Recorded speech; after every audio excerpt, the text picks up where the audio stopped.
बताइए, आज आपने किस उद्देश्य के लिए प्रेस कॉन्फ्रेंस की है, उसके बारे में बताइए।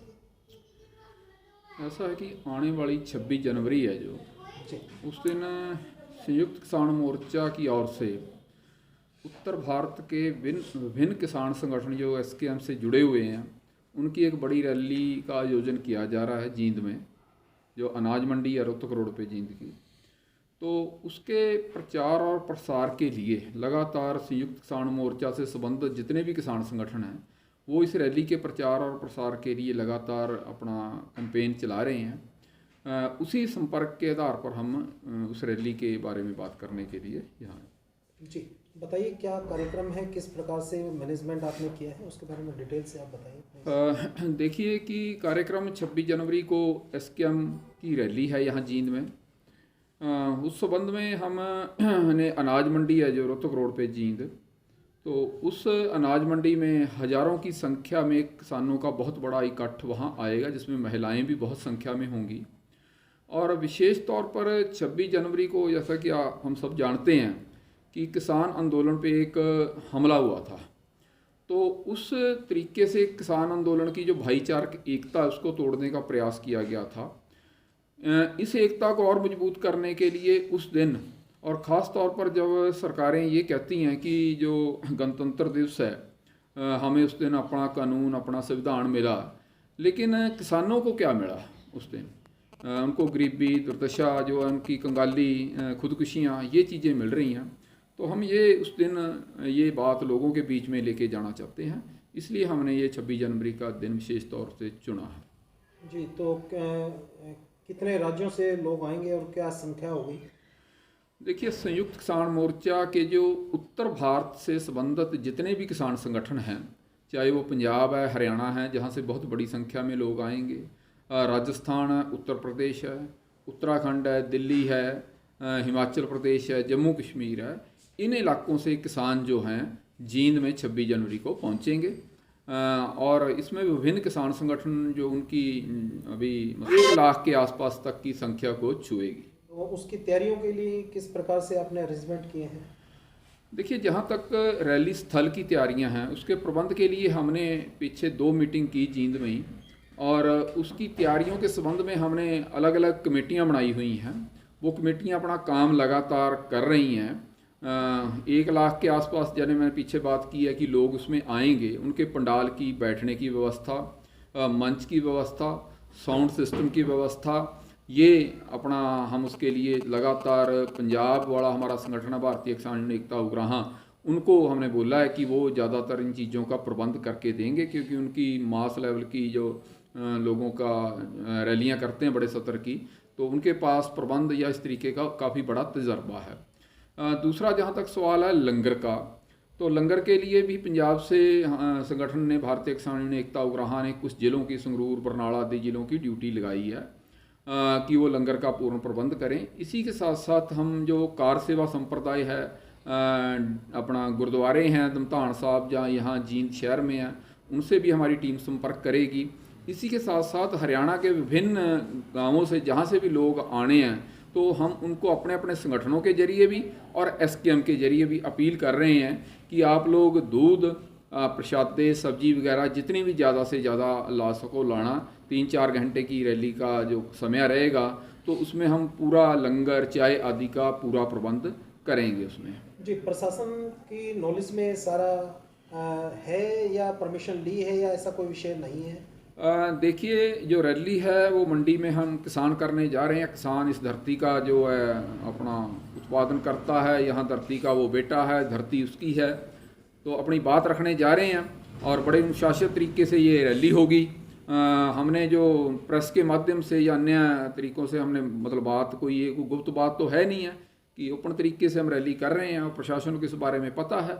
और जहाँ तक सवाल है परमिशन का, तो परमिशन वाली तो हमें नहीं लगता कि हमारी धरती, हमारी सभी जगह मंडियाँ हमारी, हम वहाँ रैली कर रहे हैं। क्योंकि 26 जनवरी का कार्यक्रम होता है, हर जिले में सरकार की तरफ से कोई ना कोई डिग्नेटरीज पहुँचती है, तो उसके लिए 2 स्थान निर्धारित किए जाते हैं। क्योंकि बारिश का मौसम है, उसको ध्यान में रखते प्रशासन भी 2 तरीके से व्यवस्थाएं करते हैं। हो सकता है कहीं ये व्यवस्थाएं आपकी क्लैश तो ना हो जाए प्रशासन के साथ? देखिए, अभी तक जो हमें सूचना है उस आधार पे कह सकते हैं कि जींद मंडी में प्रशासन ने कोई बारिश का कह नहीं सकते, अदरवाइज वहाँ कभी कोई 26 जनवरी या 15 अगस्त का प्रोग्राम नहीं किया। आगे भी अभी पता नहीं उनका, लेकिन यदि कोई ऐसी बारिश वाली है बात तो प्रशासन भी अपना देख सकता है, कोई प्रबंध कर सकता है। लेकिन हमने तो रैली वहाँ डिक्लेयर ही वहाँ की है हमने शुरू से। तो ये कहाँ किस किस मीडिया के माध्यम से आपने कब डिक्लेयर कर दी थी ये रैली? देखिए, इस संबंध में हमने 2 मीटिंग जींद में की हैं, 4 जनवरी को और उसके बाद 12 जनवरी को 2 मीटिंग की हैं। वहाँ बाकायदा हमने प्रेस नोट दिए हैं, मीडिया के जरिए हमने ये बात बताई है कि हम रैली करने जा रहे हैं। उससे पहले भी हमने करनाल में जो 24 दिसंबर को मीटिंग थी उसमें ये तय किया था फाइनल रूप में कि हम ये रैली करेंगे, जींद में करेंगे। तो उस समय भी हमने ओपन कहा, कोई ये तो है नहीं है कि किसी को पता ना हो, प्रशासन को या सरकार को। क्या रूट मैप रहेगा आने जाने वाले किसानों के लिए? कितने वॉलंटियर इसमें मौजूद रहेंगे किसानों के? देखिए, जहाँ तक रूट का सवाल है तो जो भी किसान अपना आएंगे खनौरी से या कैथल की ओर से या इधर अम्बाड़ा करनाल की ओर से, जितने भी पंजाब के आएंगे तो उनके लिए तो निश्चित है कि वो बाईपास से होते हुए रोहतक रोड से वापस आएंगे, उतरकर बाईपास से। अन्य जो बाहर के रोहतक साइड से या अन्य दिशा से आने वाले किसान हैं तो वो है ही अनाज मंडी रोहतक रोड के ऊपर है, तो बहुत आसान है ये तो बाईपास से पहुंचना उस मंडी में, और किसी तरह की ट्रैफिक व्यवस्था का भी सवाल नहीं खड़ा होता। कमेटीज के कौन कौन से पदाधिकारी मौजूद रहेंगे उस रैली के दौरान? देखिए, इसमें जितनी भी एसकेएम से जुड़ी हुई किसान ऑर्गेनाइजेशन हैं उत्तर भारत की, उनके तमाम के प्रतिनिधि, उनका काडर वहाँ होगा, चाहे वो छोटा संगठन है चाहे बड़ा संगठन है। अगर किसी राजनीतिक व्यक्ति का आपके मंच पे आना हो तो क्या वो मंच पर आकर भाषण देगा या उसको आने की मनाही होगी? किस तरीके का कार्यक्रम रहेगा? राजनीतिक रहेगा, गैर राजनीतिक रहेगा? देखिए, हमारे समाज में राजनीति को 2 तरीकों से देखा जाता है। अभी गैर राजनीतिक तो वो है जो चुनाव में नहीं जाता, और जो चुनाव में चला गया वो राजनीतिक है। दरअसल राजनीति चुनाव वाली का मामला यहाँ नहीं है।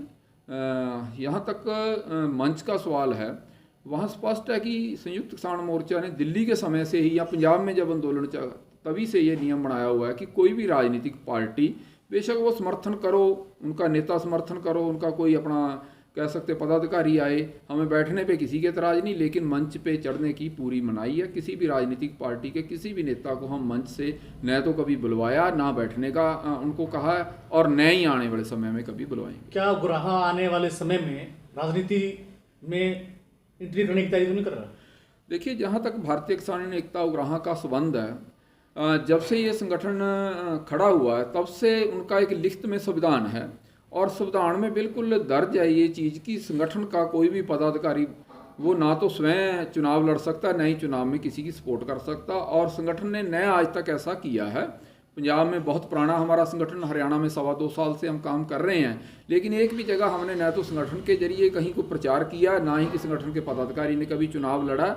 जहाँ तक राजनीति का संबंध है, हम दूसरे तरीके की राजनीति करते हैं कि जैसे हुकूमतें हैं, सरकारें हैं, उनकी एक नीति है, उस नीति के तहत वो आम लोगों से जो साधन हैं उनकी रोजी रोटी छीनती हैं और कारपोरेट के हवाले करती हैं, वो उनके राज्य की नीति है।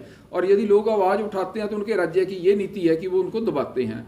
इस संबंध में हम कहते हैं कि हमारी नीति ये है कि राज्य की जो लोक विरोधी नीतियाँ हैं जिस तरीके की, उनको उल्टा करना ही हमारी राजनीति है, न कि चुनावी मैदान में जाकर कोई अपना पद लेना या अपना एमएलए मंत्री बनना या कोई मेंबर पार्लियामेंट बनना। इस तरीके की हमारी राजनीति बिल्कुल नहीं है, ना कभी होगी। जी, तो आप एक देश दिवसीय कार्यक्रम है आपका, इसका उद्देश्य क्या है?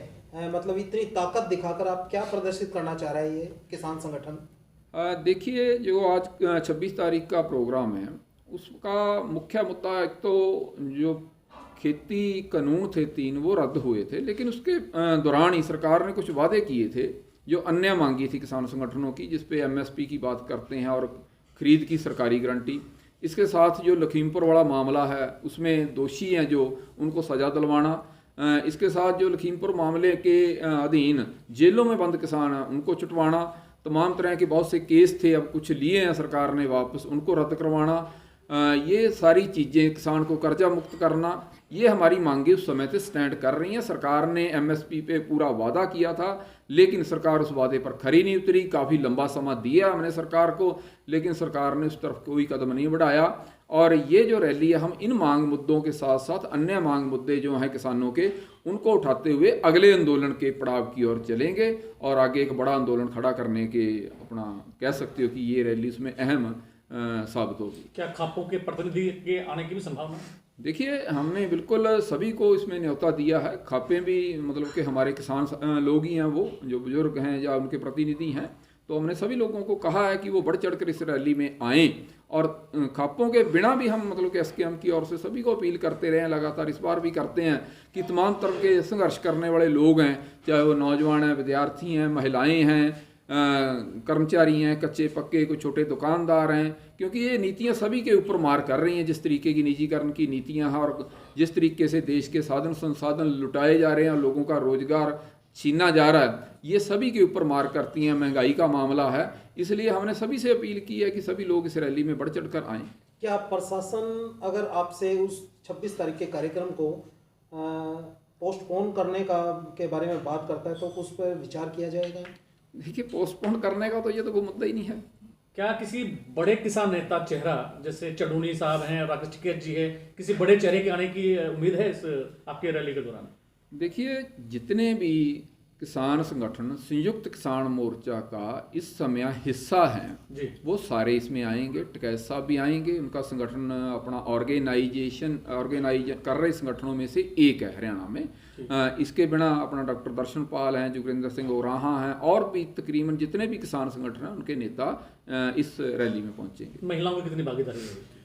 देखिए, जहाँ तक सवाल महिलाओं की भागीदारी का है, उसमें ये जरूर रहता है कि जो संगठनों का कार्यक्षेत्र है जिन जिन इलाकों में, उनके पास उनकी संख्या होती है, और जो गांव संगठनों से जुड़े हुए हैं उन संगठनों के पास उनकी संख्या रहती है कि इसमें महिलाओं का कितना हिस्सा होगा।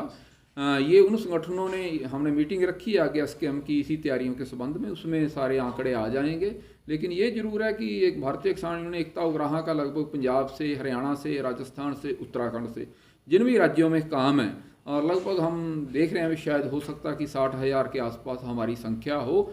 उस 60,000 में एक बहुत बड़ा हिस्सा, 40% भी हो सकता है, 35 भी हो सकता है, और 45 भी हो सकता है, कि बहुत बड़ा हिस्सा, फिलहाल एक्यूरेट फिगर नहीं मैं आपको बता पाऊंगा, उसका एक बहुत बड़ा हिस्सा महिलाओं का होगा, क्योंकि हमारे पास महिलाओं की एक बहुत बड़ी ताकत है, हमारा काडर है उनके बीच में, हम उनको एक किसान मानते हैं और किसान की भूमिका में ही वो हमारी मेंबर है। क्या इस आंदोलन के पीछे किसी राजनीतिक पार्टी का संरक्षण या राजनीतिक व्यक्ति का संरक्षण की संभावना है? देखिए, एसकेएम का किसी भी राजनीतिक पार्टी से कोई संबंध नहीं है, और न ही किसी राजनीतिक पार्टी का कभी भी उनके मंच से आना हुआ, ना ही किसी राजनीतिक पार्टी का कभी उनसे लोगों का मिलना या कोई मीटिंगें बैठकें इस तरीके की हुई हैं, इसलिए उनका कोई संबंध नहीं इस चीज़ से। मैं कंवरजीत सिंह, राज्य प्रधान, भारतीय किसान यूनियन एकता उग्राहां, हरियाणा। नेट पे भी